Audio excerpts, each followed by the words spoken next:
The Sunscreen Film Festival is hosting a special Night at the Oscars party in St. Pete. And here with the details, plus a sneak peek of this year's upcoming film festival, is festival co-founder and Pinellas Film Commissioner, Tony Armour. How you doing? You're a very important, powerful man. I pretend to be, at All least. right, say something powerful right now. So tell us about this event coming up. Yeah, well, you know, it's the Oscars. Everybody loves the Oscars. Yep. And so why not have an Oscar party and give people an opportunity to walk a red carpet and dress up in tuxedos and Oh, very gowns. fancy. You got your tux ready? I got my tux ready. You own a rent? I own a tux, actually. All right, there you go. I've had enough occasions to actually wear one, so...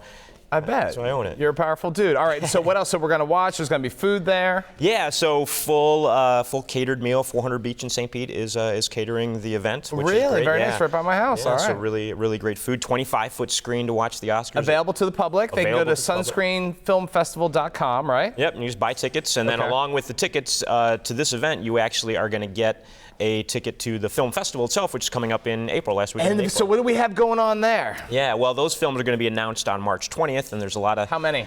Oh, it'll probably be 80 or so films. Yeah, it's a lot. That This thing has, what year is this? This is year 12. The 12th, and it's really blown up. It's grown. Yeah, it's crazy to think of how it started in a small little Studio 620 art gallery in its first year, and now, you know, it kind of takes over downtown St. Pete for the weekend. Fantastic. Now, you and I share a passion. We want to see more film projects in Florida, especially in Tampa Bay. How do we make that happen? Well, you know, the big answer to that is get that state tax incentive like Georgia has. And Georgia is crushing us. Yeah, you watch anything and it's got that little Georgia peach, at the end of all the... I'm furious with that peach. I rage against the peach. So yeah, they get everything. But you know what? Moonlight, that's nominated for an Oscar this year, was shot in Miami. That's a Florida film, and the director is a Florida State graduate. So Barry Jenkins. Barry Jenkins. I'm sorry. Yeah, Barry Jenkins. So that's the one I'm pulling for Barry, the Florida boy. And do you think Moonlight's gonna? I think it'll win something, but I don't think it'll win. You think La La Land's gonna take? You know, the Academy. They're all LA guys, it seems, and so they like those LA-based films. And it's that old school 1940s kind of, musical. So.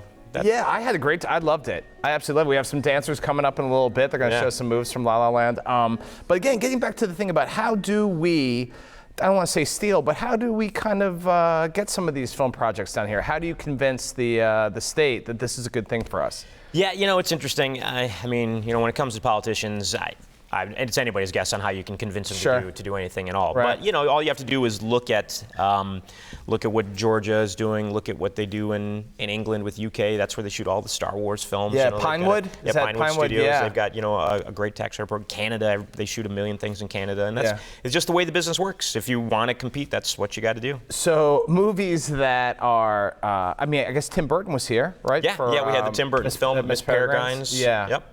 That did well at the box office, so that was great. What if we built like some awesome film studio? What if we forced the hand? Yeah, you can build the awesome film studio, and then they're going to come and say, "Now, what's my discount to come shoot there?" Is kind of what it boils down to. And that's what happened. We saw with Ben Affleck and Live by Night. Yeah. That was the big. And I saw that the screening at the Tampa Theater, and the movie was just so-so. But it was hard to get excited about a fake Ybor. Yeah. Come to the real Ybor. It's just, I know it gets all tangled in red tape and stuff like there's that, actually...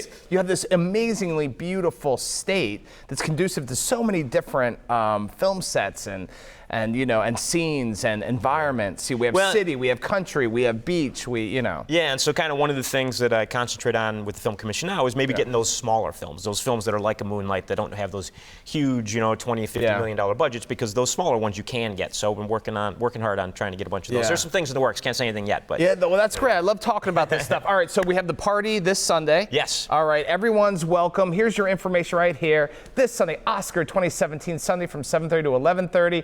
11:30, that show's not ending until about 1 o'clock, Tony. Well, we're trying to... 535 MLK Street North, St. Pete. I love St. Pete. Sunscreenfilmfestival.com. Thank you so much. Thanks for having me. Yeah, I love talking about that stuff. All right, let's go over to the lovely and talented Carly.